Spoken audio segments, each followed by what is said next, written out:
Assalamualaikum warahmatullahi wabarakatuh. Hari ini Isnin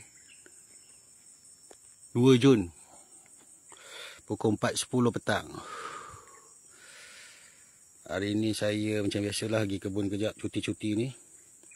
Tengok ni pokok limau Bali Madu hybrid. Dia sedang rancak berbuah sekarang. Tengok.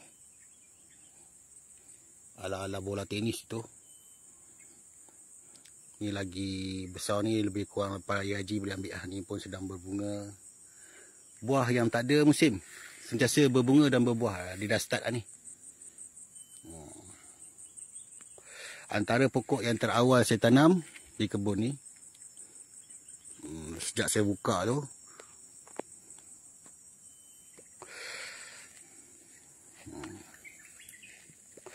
tapi hari ni bukan saya nak tunjuk tu saja.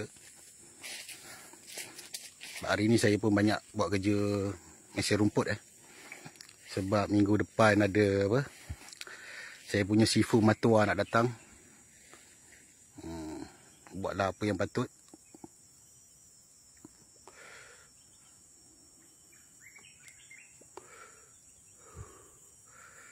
Bagi cantik-cantik sikit.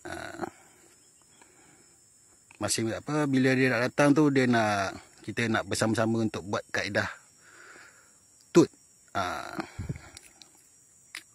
So tut ni kaedah yang cepat untuk pokok berbuah lah. Dia pun mungkin lepas raya haji, insyaAllah kalau tak ada apa-apa hal dia akan datang. So saya prepare lah apa yang patut. Lagi bersih-bersih sikit. Tu pokok-pokok besar macam ni akan saya push lah untuk dibunga dan dibuahkan. Tapi yang saya nak bagi tahu, SOP pembajaan untuk menghasilkan biji sebesar, orang kata, kalau orang makan durian orang kata biji keset. Biji dia, biji lepeh, biji kecil. Biji lepeh ataupun biji kecil. Isi tebal.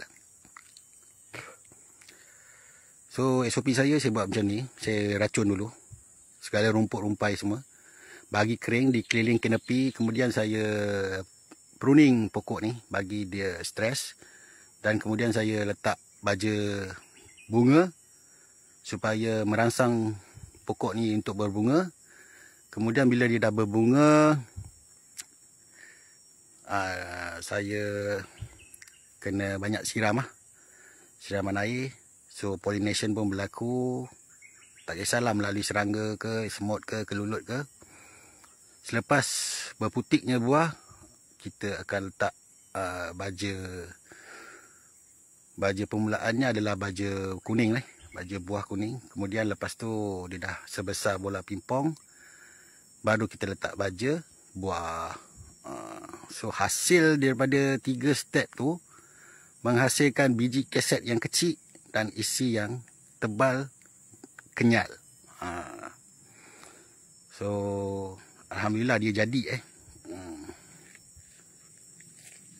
Ini pokok yang dekat sini sebenarnya ni. Ikutkan saya dah habis ambil buah ni, dah jual semua. Ni buah yang tadi saya buat. Saya cek.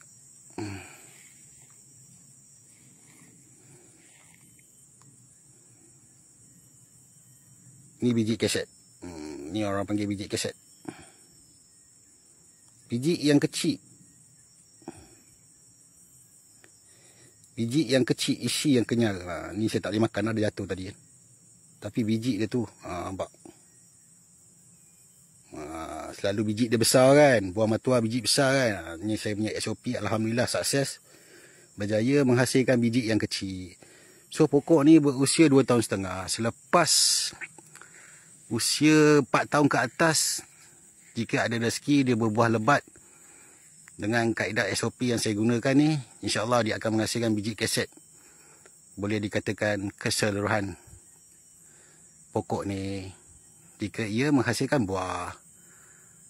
Ni semua tunjuk ajar daripada sifu durian saya. Dia yang mengajar saya. Alhamdulillah, jumpa orang yang betul, jadi betul lah.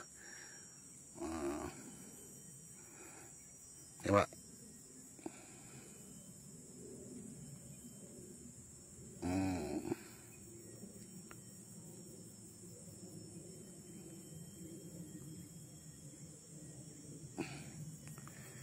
puas hati ya.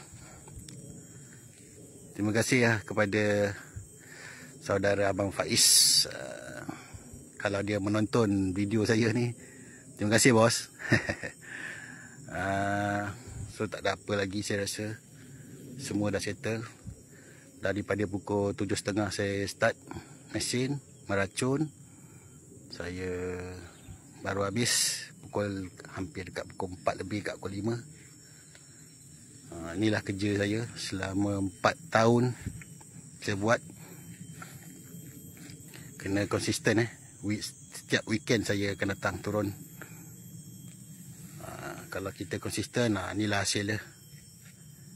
Hasil tidak mengkhianati ya. Macam itulah. So kepuasan tu sekarang ni di tahap yang kata boleh dikatakan bersyukur lah. Kerja tak berapa banyak, tapi masih boleh kita kawal lah. So kita berjumpa lagi di masa-masa dan hari-hari yang lain. So boleh follow lah channel channel titi saya, kebun